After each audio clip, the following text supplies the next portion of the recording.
देश के सर्वोच्च न्यायालय ने एक बार फिर महिलाओं के पक्ष में एक बहुत ही धुआंधार निर्णय पारित किया है। अपने पति से तलाक लेने के बाद दोबारा शादी न करने वाली महिलाओं के पक्ष में, और दुर्भाग्य से जिन महिलाओं के पति किसी कारण से नहीं रह गए या जिनकी मृत्यु हो गई है, जो विडो हो गई है महिलाएं, उनके पक्ष में देश की सर्वोच्च न्यायालय ने की सुप्रीम कोर्ट ऑफ इंडिया ने बहुत ही बेहतरीन और धुआंधार निर्णय पारित किया है। देखिए, ऑनरेबल सुप्रीम कोर्ट ने अभी हाल ही में पारित अपने एक निर्णय के माध्यम से इस देश की वो सभी माताएं बहनें जो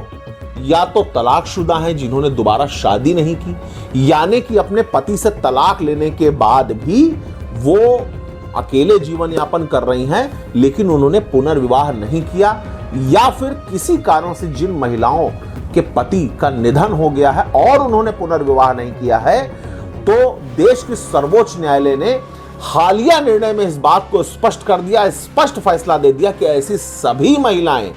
जो तलाक लेने के बाद भी सिंगल हैं, यानी कि तलाक लेने के बाद दोबारा उन्होंने रीमैरिज नहीं की, दोबारा उन्होंने पुनर्विवाह नहीं किया, तो ऐसी सभी महिलाओं को अपने पूर्व पति जिनसे उन्होंने तलाक लिया है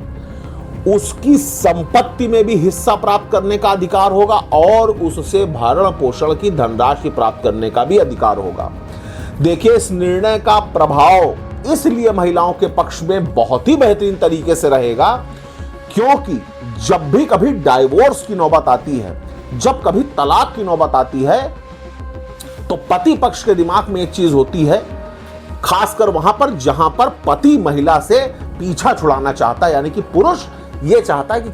किसी तरीके से तलाक हो जाए, मैं दूसरी किसी लड़की से या दूसरी किसी स्त्री से विवाह कर लूं, मेरा इस महिला से पीछा छूट जाए। ऐसी मानसिकता जिस पुरुष व्यक्ति के दिमाग में होती है, वो ये सोचता है कि किसी तरीके से डाइवोर्स और पीछा छूटे। तो भाई, अब पीछा नहीं छूट पाएगा। सर्वोच्च न्यायालय ने इसीलिए निर्णय दिया है कि अगर आपसे जो आपकी धर्मपत्नी रही है उसका तलाक हो जाता है,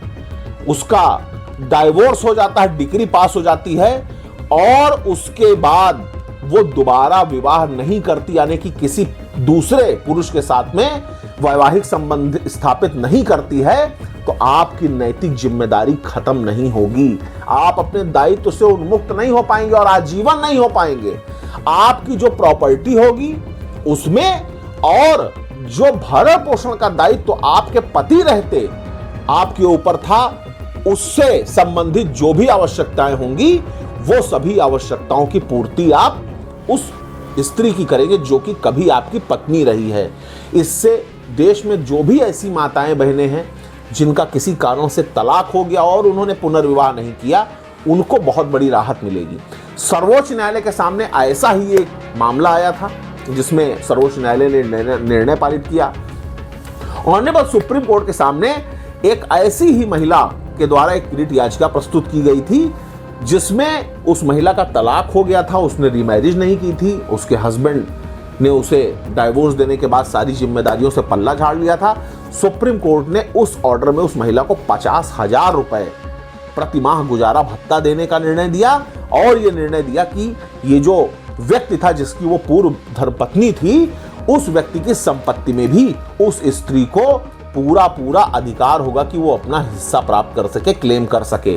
जिसके बाद ये विधि द्वारा स्थापित ये जो सुप्रीम कोर्ट के द्वारा स्थापित सिद्धांत है, इसको पूरे देश की हर न्यायालय के ऊपर निबंधित कर दिया गया, आरोपित कर दिया गया कि अब ऐसे किसी भी मामले में जिसमें कोई भी महिला तलाक लेने के बाद अपने पति से पुनर्विवाह नहीं करेगी, तो उसको अपने पूर्व पति की संपत्ति में भी हिस्सा प्राप्त करने का अधिकार होगा, उसके धन पर भी उसका अधिकार होगा और भरण पोषण की धनराशि प्राप्त करने के लिए भी वो क्लेम कर सकती है। धन्यवाद।